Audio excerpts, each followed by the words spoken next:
Okay, welcome Dr. Vandana Shiva. It's very nice for us at SIANI to be having a little talk with you here at the Summer of Soil.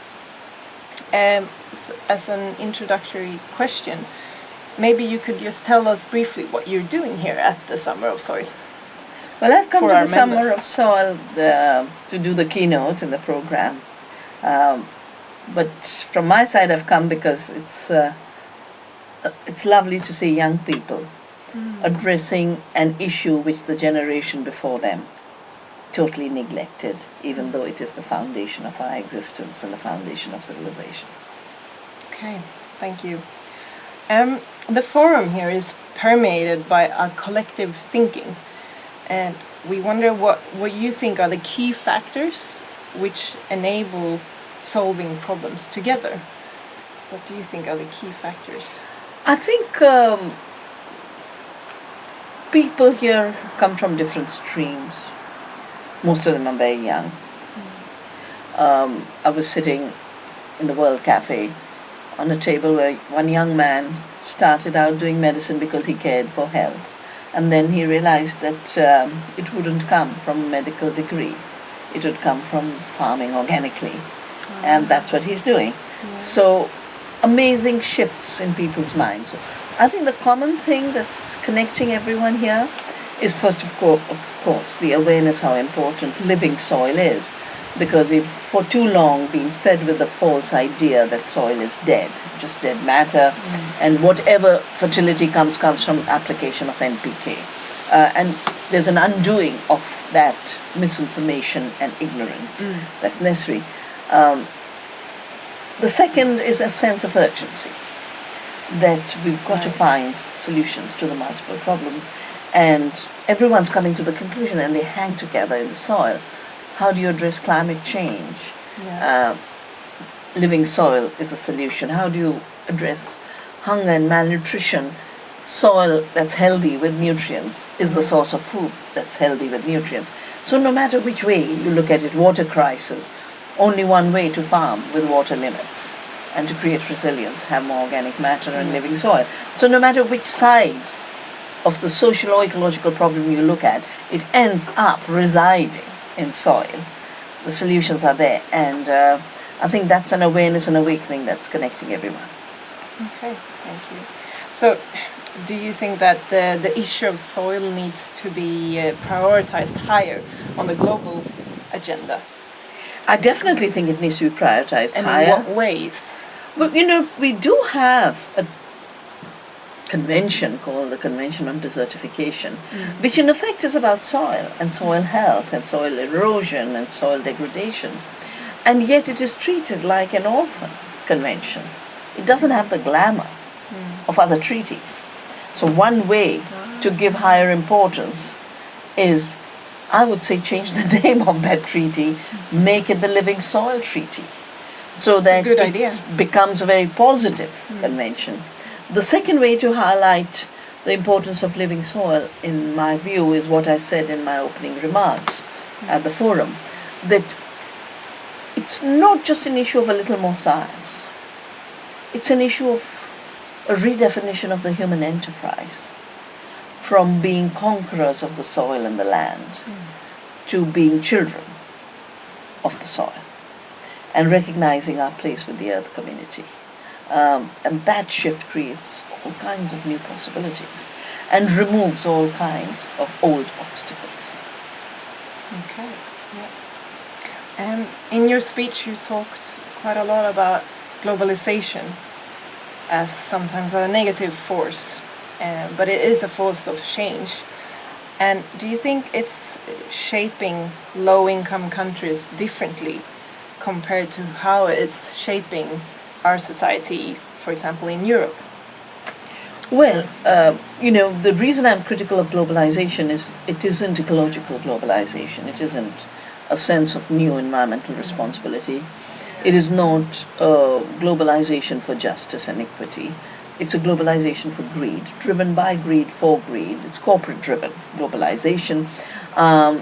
I've been part of witnessing this process since Monsanto wrote the intellectual property rights law, and Cargill wrote the agriculture agreement, So obviously Cargill doesn't care about how healthy the soil of a particular place is.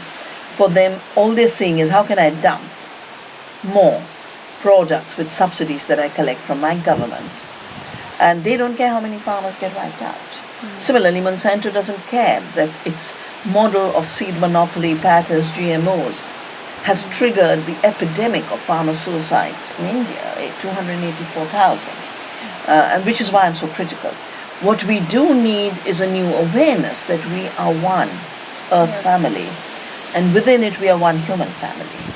And all the diversities are part of the richness of that common humanity and that common earth and soil community. How has globalization affected different parts of the world? Because globalization is for greed, it is about removing ecological regulation and social regulation. And I think Europe's disasters in terms of the dismantling of the welfare state, the Nordic countries used to be upheld by as the ultimate example of redistribution of wealth and absolute security. And look how hard every element of that security is being attacked. Italy, what do they want to attack? Wages, pensions. They want old people who worked a lifetime at 65 to have nothing. No shelter, no food, no security. And I think it's cruel. I think it's inhuman. There are some countries that in some indicators seem to have done well. My own country is always put out as some place that did well. I've written a new book called Making Peace with the Earth, which is the story of what's happened to India since globalization. That India is a land of war. 1/3 of India is not governed by the government. It's overtaken by extreme violence. The level of ecological degradation is unimaginable. The level of dehumanization is unimaginable. If every fourth Indian is today hungry, and every second child is so severely malnourished that they are wasted and stunted, and children have to die because of pesticides in the food at the lunch meal, something is very wrong with that growth that hit 9% and is coming down now. But chasing the illusion of growth is wrong because it justifies exploitation of people on the one hand and nature on the other. And we do need different indicators.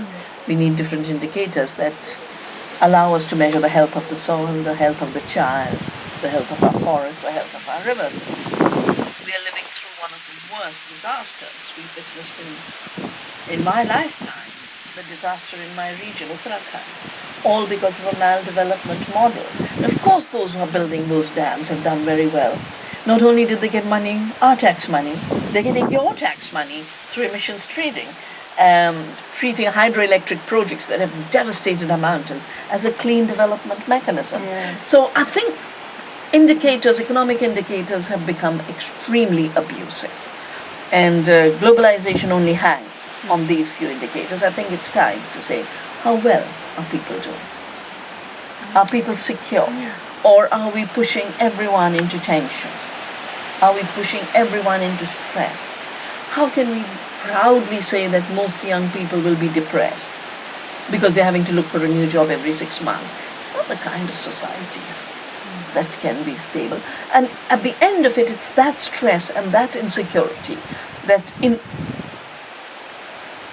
a little bit of a shove explodes into the Syrias and the Egypts, where insecurity becomes the fuel for conflict. So I'm actually seeing the world erupt into a collapse. And indicators can be showing whatever they want to. China seems to be doing extremely well. You can't speak out there. What kind of growth is it? What kind of If future you can't, is it? Yeah. And the scientist in me extrapolates. That's how you're trained to be a scientist. And my extrapolations on the scientific level tell me that, we have to make a massive, major shift. Not a peripheral shift, not a marginal shift, but a major shift within the next decade. Otherwise, it's no chance. both social systems and ecological systems will have gone so beyond the tipping point that no matter what you do, you can't reclaim it. Okay, thank you. So just to connect to the forum again, what would be the key message that you wish to spread while you're here at the forum? I think the key message I would spread from the forum here is first that the living soil is the very foundation for our survival. To work with the soil is the highest vocation for humanity. It's not an obsolete activity of farmers who can be allowed to be pushed to extinction, but the very future of the young, and that's why I'm so happy it's young people who've taken on this challenge. Yeah. And the other final message I would give is, and the health of the soil is so related to how we do agriculture. When we apply fertilizers, we kill the soil organisms. When we spray pesticides, we kill the soil organisms. When we plant GMOs, we kill the beneficial organisms. We have the evidence. Those studies have been done. It's time to farm in ways that rebuild the life in the soil. And the interesting thing is our work in Navdanya shows that the more you feed the soil, the more potential you create to feed humanity in healthy ways by lowering the footprint. We've got a total disjunction in our thinking. We assume that the more we can crush other species, the more there is for human. No, the opposite is true. The more we nourish other species, including the invisible soil organisms, the more they give us. And that's the way to plan our food systems into the future. Okay, that's the end. Thank you so much for your time, Vandana. Thank you.